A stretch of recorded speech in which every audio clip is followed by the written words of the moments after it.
class 7, we will start with the first chapter, that is Medieval Europe, Rise and Spread of Christianity. In this chapter we are going to study that how Christianity rose and it spread to the different parts of the country.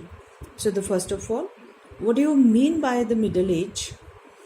The medieval is associated with the Middle Age. It's a period between ancient and modern time. In India, the medieval period is further divided into two. Early medieval period, which was from 700 to 1200, and late medieval period, which was from 1200 to 1750. So medieval age is divided into, or medieval period is divided into two. By CE 500, the Roman Empire in the West was destroyed by the invasions of barbarians. The Eastern Roman Empire continued for 1,000 years. Western Europe was divided into a number of small kingdoms, and the moment of Renaissance, rebirth in Europe, is also a development that happened during this period. About this time, the Gupta Empire in India crumbled due to weak kings and Hunna invasions. And in the 7th century, we have read that Prophet Muhammad founded Islam. This chapter we have already done. Now, come to the next topic, that is a social political system. So what was the social political system during that time?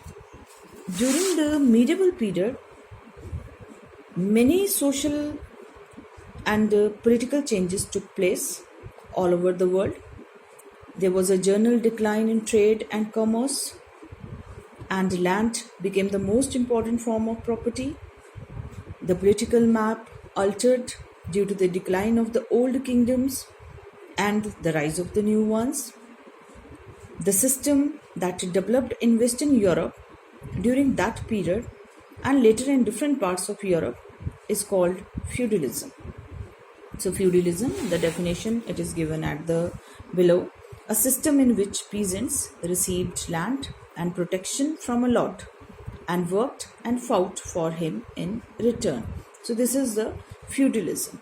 So the economic life under this system was divided. The society was divided between peasants who worked on the land and the feudal lords who either got a share of the peasants' produce or has peasants to work on their land without any payment. Most of the produce was consumed locally. Towns and trade played very little role in the life of the people. So this was the social political system which was there during that time. So however, in spite of differences, there were many similarities also. The exploitation of the peasants was the main feature. Everywhere it was done. In some societies, it took the form of serfdom. In others, such as in India, the jamidars and the nobility took a large portion of the peasants' produce. Through the status of the Indian peasants was not that of a serf. Serf, it's a definition given here, that a peasant who was tied to his lord's estates and could not leave without his peasants, or you can say that they were the workers. Then Roman conquest. The siege of Jerusalem occurred during papacy, and his conquest of Jerusalem spelled the end of the Jewish independence. The siege continued for 3 months. Now what's the meaning? A situation in which an army surrounds a palace or fort in order to force the enemy to surrender. Now, how the Christianity came? The spread of two important religions during that time, that was Islam and the Christianity. These religions were Christianity and Islam, I told you. Christianity was formed by Jesus Christ and his followers were called Christians. Now, something a little bit about the Jesus Christ. Jesus Christ was born in Bethlehem, a small village of Jerusalem. His father, Joseph, and mother, Mary, were Jews. Jesus was born in about 4 BCE. It is said that an angel visited Mary, the mother of Jesus, before his birth and told her that she was blessed and her son would be blessed too. Jesus spent his early life as a carpenter, but at the age of 30, he went around in order to preach. He spoke in a simple language and soon had a large followers. He also came to be known as a great healer. His simple life, magnetic personality, and outstanding love and confession for all drew large number of people around him.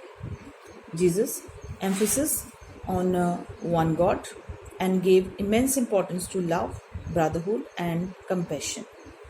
He fearlessly criticized all harmful activities and evils. This made the rich and powerful among the Romans his enemy. They complained to Pontius Pilate, he was a Roman governor during that time, and Jesus of calling himself the King of Jews, and thus encouraging people to rebel against. Therefore, Jesus was arrested and crucified. The cross became a sacred symbol of the Christians. The Christians believe that Jesus Christ arose from the dead on the third day after his crucifixion. This is known as the Resurrection, and Easter is celebrated every year in memory of this event. Good Friday is the day on which Jesus is believed to have been crucified. Christmas celebrates the birth of Christian. Christians believe that Jesus was born or was the Son of God who died a painful death on the cross to save mankind from the sin. So this was about the Jesus Christ. The holy book of the Christians is Bible. It is divided into 2 parts. The Old Testament tells the history of the Jews and their relationship with God before the birth of Christ, and the New Testament, the holy book, it is divided into 2. The first one, it is the Old Testament, and the next one is the New Testament. Contains the life of a Christian and his teaching. Now, what was the teaching of the Christ? God is one, and so worship of several gods is of no avail. Christian called God just and benevolent, meaning it is given kind. One must love him as he loved all his people. Sinners can always repent and be saved by God. We should hate the sins and not the sinners. Sympathy and compassion for fellow being is an important teaching of Christ. The New Testament comprises the 4 Gospels written by Matthew, Mark, Luke, John. Jesus chose 12 disciples to help him in his mission of spreading love and compassion. He preached that people must show compassion to the poor, feed the hungry and the sick, and give shelter to the homeless. So these were the teachings of the Christian.